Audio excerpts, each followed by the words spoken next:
Saat kita jatuh, kita jadi tahu mana yang teman, mana yang sahabat. Saat kita gagal, kita jadi tahu mana yang betul-betul peduli dan mana yang hanya singgah dalam senang.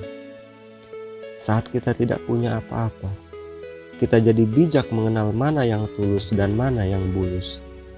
Saat kamu sukses, kaya, dan lagi di atas dalam proses kehidupan, semua orang akan memujimu, semua orang akan menyanjungmu, bahkan semua orang akan mengaku kalau dia ikut berperan dalam suksesmu.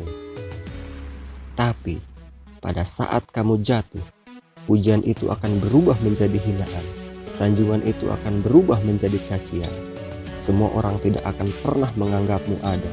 Percayalah. Saat gagal, semua menjadi gelap. Kamu akan ditinggalkan, dan kamu seperti ilalang kering di padang tandus. Tapi saat gagal itulah Tuhan akan menunjukkan siapa yang setia dan siapa yang tidak setia. Kawan, saat-saat gagal itulah pilihan kita cuma dua: meratapi kegagalan dan membiarkan semuanya menjadi kalah, atau kamu bangkit dan menjadikan kegagalan itu sebagai acuan untuk bangkit dan terus bangkit. Menangislah sekeras mungkin, berteriaklah selantang mungkin. Tidak apa-apa. Tidak ada manusia yang hebat di dunia ini yang tidak pernah menangis dan berteriak karena gagal. Menangis dan berteriak saat gagal bukan karena kita lemah. Kita hanya manusia biasa. Kita bukan malaikat.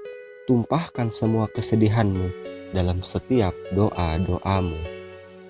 Berdoalah. Jangan meminta supaya semua masalahmu jadi ringan, tapi berdoalah dan mintalah agar pundak kita kuat untuk memikul semua masalah yang kita hadapi.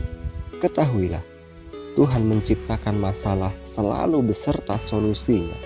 Tapi setelah itu, kamu harus bangkit. Kamu harus jauh lebih hebat daripada sebelumnya. Kegagalan adalah guru terbaik yang akan mengajarkan kita untuk bangkit kembali dan mengetahui hal mana yang perlu kita hindari di kemudian hari. Ketahuilah, anak panah akan melesat jauh ke depan jika sebelumnya ditarik jauh ke belakang. Sama, kesuksesan yang luar biasa pasti diraih setelah mengalami kegagalan yang teramat dalam.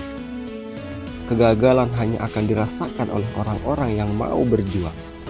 Kegagalan tidak akan terjadi kepada orang-orang pemalas yang mengabdikan hidupnya hanya untuk menjadi berlalu kehidupan.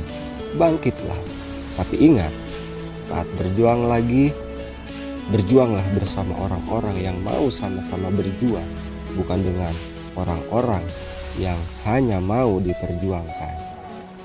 Saatnya merubah hinaan menjadi pujian, saatnya merubah cacian menjadi tepuk tangan, saatnya mengembalikan apa yang sudah hilang. Insya Allah, kamu, kita pasti bisa. Pada saat sukses itu datang, datangi semua orang-orang yang menghinamu pada saat kamu gagal. Datangi semua orang yang meninggalkanmu pada saat kamu terpuruk. Katakan pada mereka, terima kasih kawan, karena dahulu sudah menghinaku. Setelah itu, pergilah dan doakan mereka. Karena sesungguhnya nikmat terbesar dalam hidup adalah ketika kita ikhlas mendoakan orang yang membenci dan menghina kita. Terima kasih.